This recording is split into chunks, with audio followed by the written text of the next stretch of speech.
Hey everybody, Dakota here from the Ed Boys, and welcome back to yet another video. Today we're going to be testing out the new possible Raids 2 rewards. They just opened really early this morning.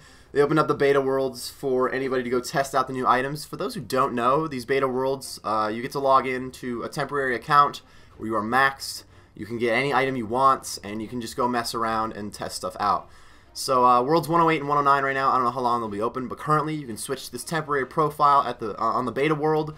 And in here you'll find yourself maxed with anything you need. At least at the moment you have an empty inventory. We'll get to that in a second. I am going to be testing out the new Raids 2 rewards. Like I said, I'm not going to be going that intense on them in terms of like really comparing them to current items in the game. I just want to go use them and have a little bit of fun with them, try them out.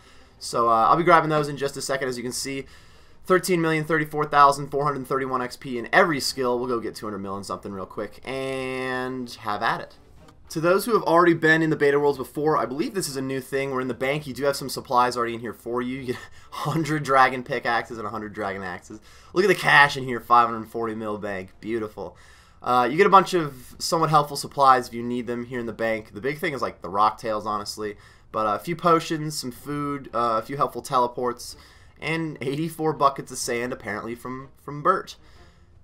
Does everybody get those? If you haven't done the diaries, do you have 84 buckets of sand? Question mark. If you want the actual other items, anything else though isn't in your bank, come back to where you spawned and take from the tournament supplies table where you get this giant list of just about anything you're going to want to use. There's even third age in here. Look at this. This is beautiful. You want to go try out your third age gear? Go try out your third age gear. This is a great way to really test out anything in the game that you've never done before. Now, since there's only 2 worlds, things like, I want to go test out soloing Bandos. Probably not going to happen. There's going to be people in Bandos in both worlds cranking on with the new weapons. So, realistically, this is a way to test things out, but there's a lot of people here too, so just keep that in mind. Here's the new bubblegum weaponry. We have the Scythe, the Rapier, this new armor, the Van Braces, and I don't know how to say any of this stuff. Vampirium, Sanguis, Infernal Defender. I'm going to be using the Infernal Defender and the Rapier right away to I don't know, just go mess around with it. Supposedly, what am I trying to say? This is going to be kind of like a new Kraken Tentacle, possibly the new best in slot melee item. A lot of people say, even before using it, they think it needs a buff. It looks like it's going to be pretty kick-ass to me already, so I'm just going to try it out. I don't really know what I want to use it on. It's primarily a stab weapon, so I guess a dragon of some sort. I'm thinking KBD, but that's probably packed, so probably just do some black dragons or something. I'm really not trying to get an insane test on it. I just want to use it for a little bit, see how well it hits.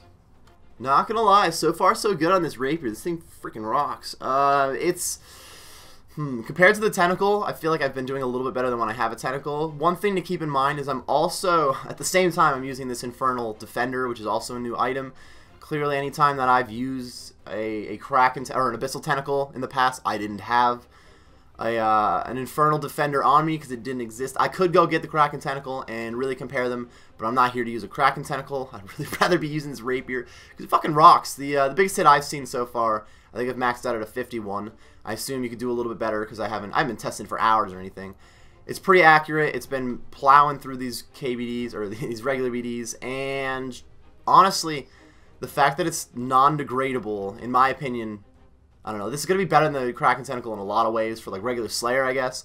The Tentacle is a slash weapon, so depending on what stuff is weak to, it can be very different. Of course, it's always comes in hot. And I'm not a DPS pro over here, so it's very possible that this is a little bit worse than the Tentacle, and I'm just liking how it is right now, which is why a lot of people have been saying it should probably be buffed. But there's a 51. I mean, hitting a 50 plus with a one-handed weapon, which you can do with the Tentacle, with the Abyssal Tentacle. I think I've called it Kraken Tentacle like 30 times.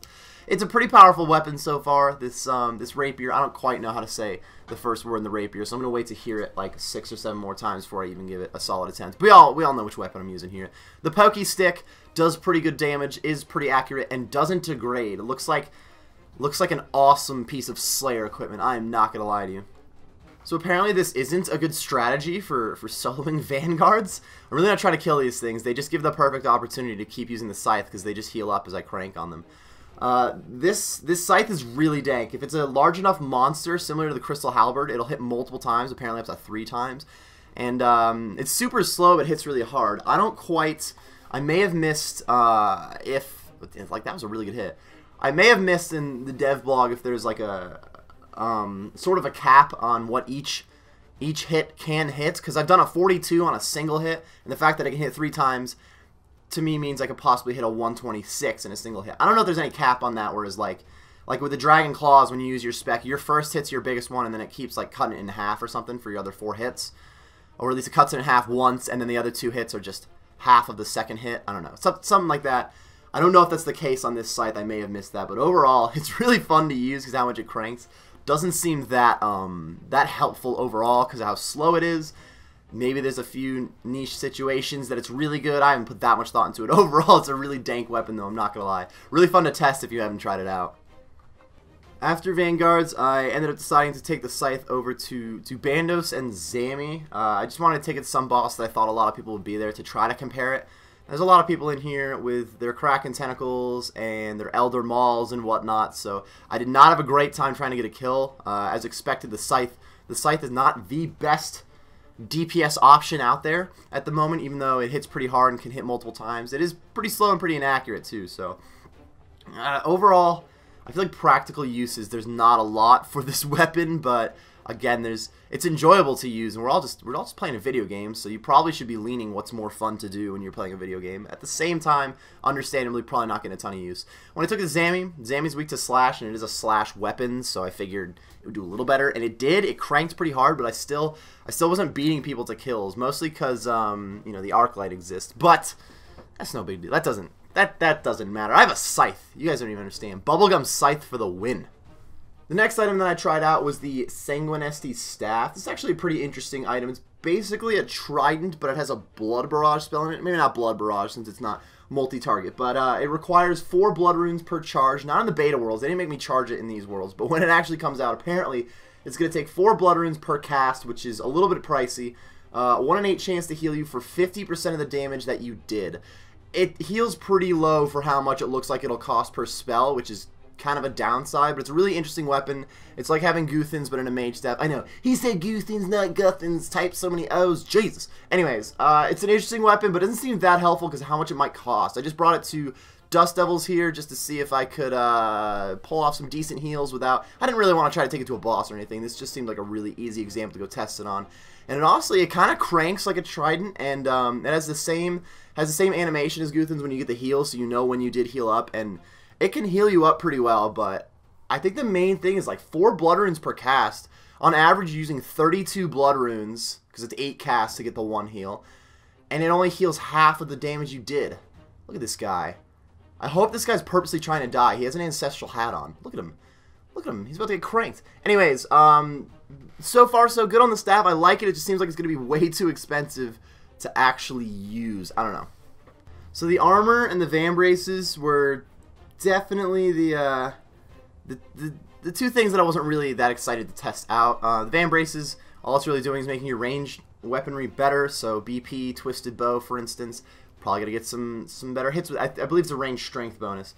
You're going to crank a little bit harder with it. I don't even think they're going to pass because of that. A lot of people don't like that range is already generally the meta out there because of BP and Twisted Bow. So I don't even think these Vamps are getting in the game, realistically. The tank armor, on the other hand, pretty cool. I didn't choose the greatest option here at Sarah to test it out, just massing at Sarah. Again, I wasn't that hyped on using it, so I just put it on. And since I'd already been in God Wars a few times, I figured I'll go to a different God Wars boss with some people there, take a Twisted Bow and the Vamps, use the tank armor, see if I take any damage, and just overall mess around with it. The tank armor seems like it could be useful in some niche situations, like tanking, for instance. If you're duoing like Bandos and your tank wears this, an Ellie, and some of those new the Granite Boots. Not the Granite Boots, but whatever the Black Tourmaline Core turns Bandos boots into. Guardian Boots, thank you very much. You could find some good tank situations for sure. I find the tank armor not necessarily more useful than the Vambraces, but that's only because, I don't know. The Vambraces are going to be more useful if they get in, is kind of what I'm getting at. I highly doubt those are getting in there. So the armor's pretty cool. Overall, it was the Rapier looked like the most significant add-on. There's also some potions and a prayer that they're talking about that we didn't get to test here. But the Rapier looks like the biggest thing they'll be adding into the game, in my opinion. The Scythe looks really cool and really fun, but maybe not very useful. And then the armor and the Vamps, still cool ideas. I'm just not quite as excited about them. final thoughts on testing out the new Raids 2 possible rewards. First of all, I'm sorry this video was so long. I already hit 10 minutes. I thought this would be like a 4 or 5 minute video. On all the items, they all look really cool and interesting. I'm always a big fan of new items in the game just because it's stuff that we haven't dealt with before, so it's always kind of interesting in that point. But the Rapier looks like the only one that'll be immediately useful in any way, to be honest. The Scythe and the Staff are both really cool ideas, but I don't know, maybe need... the Staff just seems a little bit too expensive, and the Scythe seems a little niche. I don't know, I'd have to probably hear from a lot more people about where it might be useful. Overall, it just looks like more of a fun weapon than anything, which tends to not get a lot of use in the game, but I'll at least try it out if there's any stat changes on it, or if it's not, you know, 578 mil when it first comes out. I would like to check it out. It just doesn't seem that useful. The Rapier is definitely the #1 item I see in here. The armor and the vamps aren't going to pass polls most likely, but they both look interesting again and useful, just maybe not as exciting as some of the other ones. The Rapier's got to be the biggest one for me. Overall, if you guys haven't tried out the new items, be sure to go to the beta worlds and test them out. This is going to wrap up the video, though. Went way too long, so I might as well get out of here quickly. Thanks for watching, everybody. I hope you guys enjoyed in any way, shape, or form, and I will see you guys in the next video. Oh, by the way, just to let you know, I am the best PKer ever.